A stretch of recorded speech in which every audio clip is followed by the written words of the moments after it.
શ્રીમતી એસ.એન. પટેલ પ્રાથમિક શાળામાં અભ્યાસ કરતી વિદ્યાર્થીની બલદાણિયા મનસ્વી. આજની મારી વક્તૃત્વ સ્પર્ધાનો વિષય છે નરેન્દ્રનાથની શાળાકીય વિશેષતા.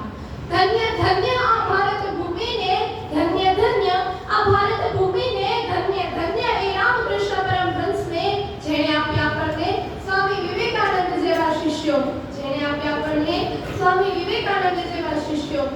એવા યુગ પુરુષ સ્વામી વિવેકાનંદનો જન્મ સન 1863 ની 12મી જાન્યુઆરીએ કોલકાતામાં થયો હતો. મકર સંક્રાંતિના પાવન પર્વે ઘટેલી આ ઘટના ભારતીય સમાજ માટે ગૌરવવંત બની હતી.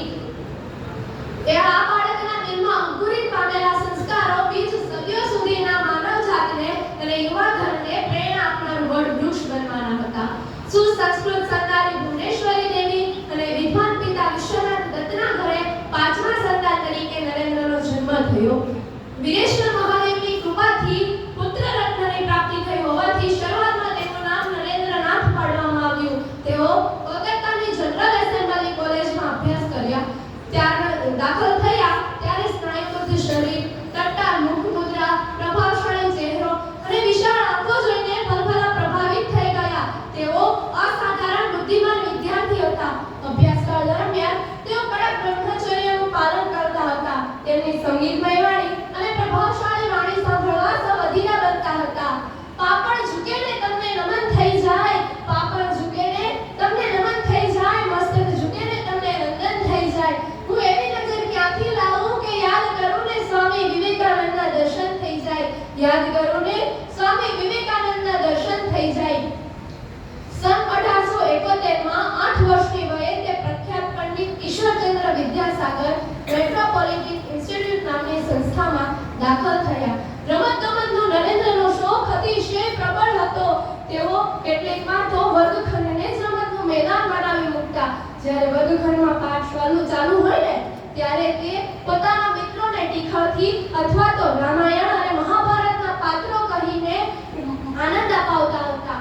એકવાર વર્ગખંડમાં પાઠ ચાલુ હતો, શિક્ષક પાઠ ભણાવી રહ્યા હતા, ત્યારે તે પોતાના મિત્રોને પોતાની કંઈક વાતમાં મશગુલ કર્યા અને ત્યારે શિક્ષકે બધાને ઊભા કરીને પ્રશ્નો પૂછવાનું શરૂ કર્યું. નરેન્દ્રનું ધ્યાન ટીખા મચાવવા છતાં નરેન્દ્રનું ધ્યાન પાઠમાં જ હતું. તેમને બધા જ પ્રશ્નોના જવાબ આપ્યા. ત્યારે શિક્ષક તો આશ્ચર્યચકિત થઈ ગયા. તેમણે કહ્યું તો પછી વાત કોણ કરતું હતું? તો ત્યારે બધાએ જ નરેન્દ્રનું નામ આપ્યું. પણ શિક્ષક માને શાના? તેમણે નરેન્દ્ર સિવાય બધાને જ ઊભું રહેવાની સજા કરી. ત્યારે નરેન્દ્ર પણ ઊભા થયા. ત્યારે શિક્ષકે કહ્યું, તારે ઊભું રહેવાની જરૂર નથી. તો નરેન્દ્રએ તરત જવાબ આપ્યો, પણ સાહેબ, આ બધાને વાત કરાવનાર તો હું જ હતો, મારે તો ઊભું થવું જ જોઈએ ને. ત્યારે જોયું ને, તેમનામાં પ્રામાણિકતા તો બાળપણથી જ જોવા મળે છે. તેઓ સ્વામીજીના શબ્દોમાં કહું તો તમારા કાર્યો, તમારા શબ્દો અને તમારા મિત્રોમાં હંમેશા પ્રામાણિકતા હોવી જોઈએ. વીરતાપૂર્વક આગળ વધો. એક દિવસ કે એક વર્ષમાં સફળતાની આશા રાખશો નહીં. હંમેશા સર્વોચ્ચ વસ્તુને વળગી રહો, હંમેશા સર્વોચ્ચ વસ્તુને વળગી રહો. એવો જ એક બીજો પ્રસંગ કહું તો શાળામાં આવ્યાના થોડાક જ દિવસો બાદ શિક્ષકે નરેન્દ્રને કહ્યું કે તારે અંગ્રેજી ભાષા શીખવાની છે. તો નરેન્દ્રએ કહ્યું, અંગ્રેજી ભાષા? તે તો પરદેશી ભાષા છે, તે મદલેચ ભાષા છે, તે કોણ શીખે? પણ જ્યારે શિક્ષકે આગ્રહ જારી રાખ્યો ત્યારે નરેન્દ્ર રડતા રડતા ઘરે પહોંચ્યા. પણ ત્યાં માતા પિતાએ પણ શિક્ષકની જ વાતનું અનુમોદન આપ્યું. ત્યારે થોડાક જ દિવસો બાદ નરેન્દ્રને આ વાત ગળે ઉતરી. તેમણે અંગ્રેજી ભાષાનો અભ્યાસ કરવાનો શરૂ કર્યો. અરે ઓ સિંહો, ઊભા થાઓ, તમે ઘેટા છો તેવા ભ્રમને ખંખેરી નાખો. તમે મુક્ત આત્માઓ છો, તમે નિત્ય છો, ધન્ય છો, અમર છો. તમે જડ પદાર્થ નથી, શરીર નથી. જડ પદાર્થ તો તમારા દાસ છે, તમે એના દાસ નથી. એવા સંત શ્રી સ્વામી વિવેકાનંદના જન્મ કે મૃત્યુ વિશે હું આપને કશું નહીં કહી શકું, કારણ કે જન્મ અને મૃત્યુ તો શરીરનું થાય છે, આત્મા તો અમર હોય છે. એવા સ્વામી વિવેકાનંદના જીવનના વિચારો પણ આજે આપણે સમક્ષ અમર જ છે. અત્યારનું શિક્ષણ પુસ્તકીય થઈ ગયું છે.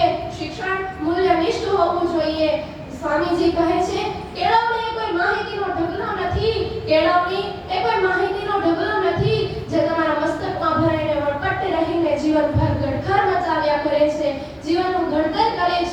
જે તમારું ચારિત્ર્ય નિર્માણ કરે છે એવા વિચારોને આજે આત્મસાત કરવા જોઈએ. એટલે જ તો કહેવાયું છે કે રોટલો કેમ રળવો એ નહીં, રોટલો કેમ રળવો એ નહીં, પણ તે કોળિયાને કેમ મીઠો બનાવો ને તેનું નામ છે કેળવણી. તે કોળિયાને કેમ મીઠો બનાવો ને તેનું નામ છે કેળવણી. અને અત્યારે હું મારી વાણીને વિરામ આપતા પહેલા સ્વામીજીના ચરણોમાં સચોટ વંદન કરું છું.